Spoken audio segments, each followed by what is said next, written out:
Plural Noun Proposition papers. Today we're looking at Cornell Notes. And Cornell note-taking has been around since about 1940. It's actually created by a professor at Cornell University, one of the top universities in the country. And it was designed to help students in high school and in college as a new note-taking method. Now, it used to be that the professor the lecturer, the person you're watching on a TV screen, you're just writing notes, just side by side, writing notes, almost like you were journaling, right? Well, in Cornell Notes, there's a new layout so that the student could not only use the notes in a future reference, but also be able to add to their current notes as they were taking notes. It's really an ingenious method. And so when you see the layout here, and you'll see that's kind of a system like this, where you can write it down, you can write your lines, and that's kind of the basic frame or the shell of your Cornell Note page. All plural noun proposition papers are going to begin with some kind of brainstorming or note-taking method. And so as you're reading, as you're listening to a podcast, reading a book or an article, maybe you're watching a YouTube video or you're watching a lecture, you should be taking notes. Now, one of the big questions that a lot of students ask is, well, what notes should I be taking? Well, again, if you understand what you're trying to accomplish in a plural noun proposition, if you understand that there's a question being asked, if you understand there's an argument that you're trying to win, or if you just understand that you're being asked to listen, read, or repeat the lecture that you're given, then that's the information that you're going to want to take to put down on your piece of paper. And so as you're taking notes, you should be taking notes that are, let's say, answering that question. So behind me on the board, you see I kind of have an example, PragerU. I'm watching a PragerU video, and it's on, is college worth it?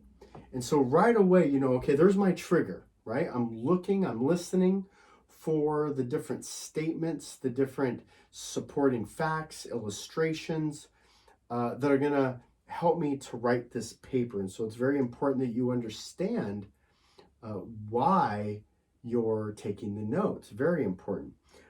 Cornell Notes, like I said, offer you really two kind of key things. They offer you the flexibility to go back and add to your notes.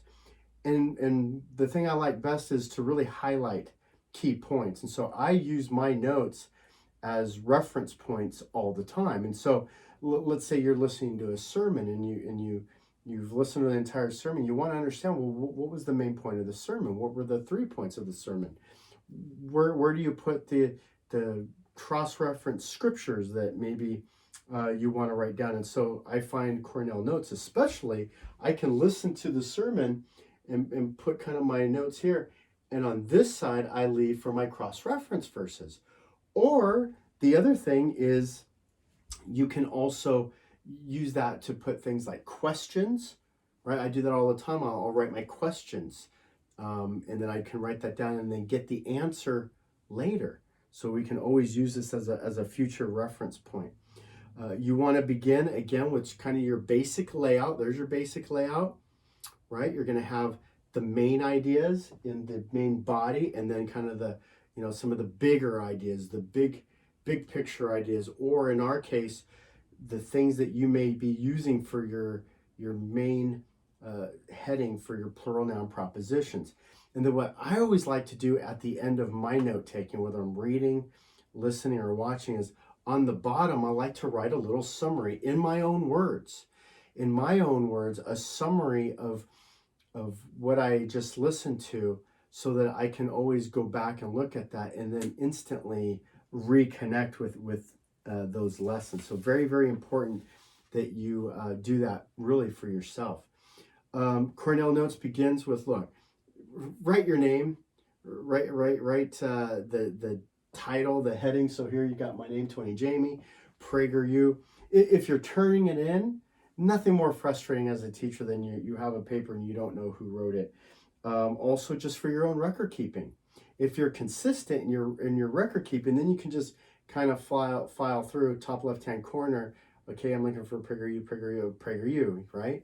And so that makes a lot of sense that you would want to sort it out that way. You see kind of how it looks there, and then have the heading of the document as well. On the left-hand side over here, you're going to see, okay, well, what do we put there? That's the place where as you're taking your notes, maybe a little bit after even, as you're taking them, you're going to shift over some, as I mentioned before, some key words.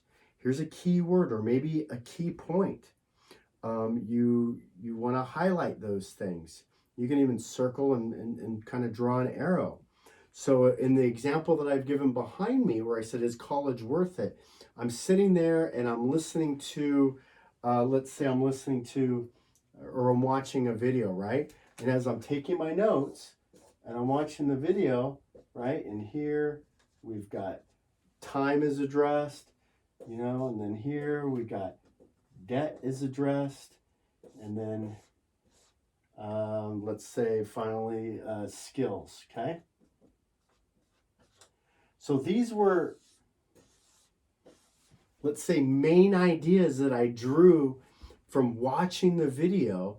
And then now what I'm going to do is I'm going to put those up over here. Time, debt, and skills.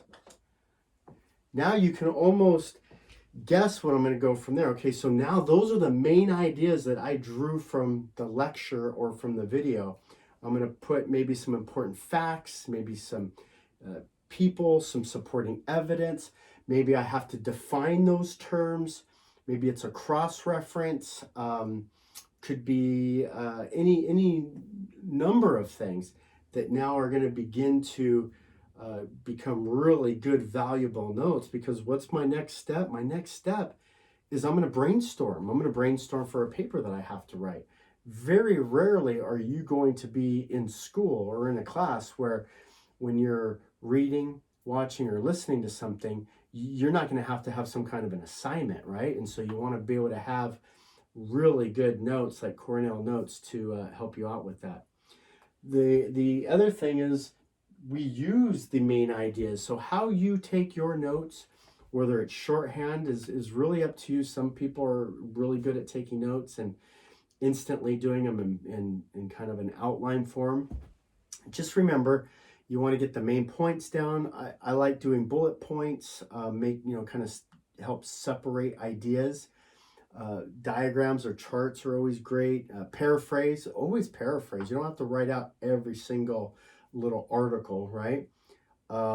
Sketch some notes that'll help you. Use lines, use circles, use different colors, have different color pens, have different color pencils. That is a very helpful way for you to keep notes. Remember, in your main points, if the teacher is writing something down on the board, or if the teacher is repeating something, you probably want to write it down. That's probably a good thing to write down in your Cornell Notes. And then your summary, like I said earlier, your summary, you want to write, kind of the last key points. You want to summarize, paraphrase the entire lecture for yourself. This is, again, going to be a good reference point for you for when you go to do your final paper, your plural noun proposition paper. You already have some kind of, format, some kind of ideas about what that conclusion might be because you've taken good notes. And those notes have a concluding statement in them too. So remember, by the end of your note taking, you've been taking notes and you've got your summary here. That's what it's going to look like. And there could be arrows, there could be red color, black color, but it should be a full page that looks like this. But in 3 key categories, we kind of have 3 different segments, but it's very organized, it's very clean, and that'll enable you to use that as that reference so that when you go to your brainstorming and the assignment is, well, what are the 3 key points from the PragerU video regarding is college worth it, you know right away, hey, you know what? Time, debt, skills, boom. Time, boom, debt, boom, skills, right? And so now you can really begin your brainstorming with a process. Maybe there were, other things. Maybe there was location that was involved. Maybe there was, the major. You kind of don't know. And so in your brainstorming process now we would know I'm not going to use location, I'm not going to use major. We're going to go time, debt, skills. So plural noun proposition always begins with brainstorming, which really is the precursor to that is going to be your note taking, and we suggest strongly that you use Cornell Notes.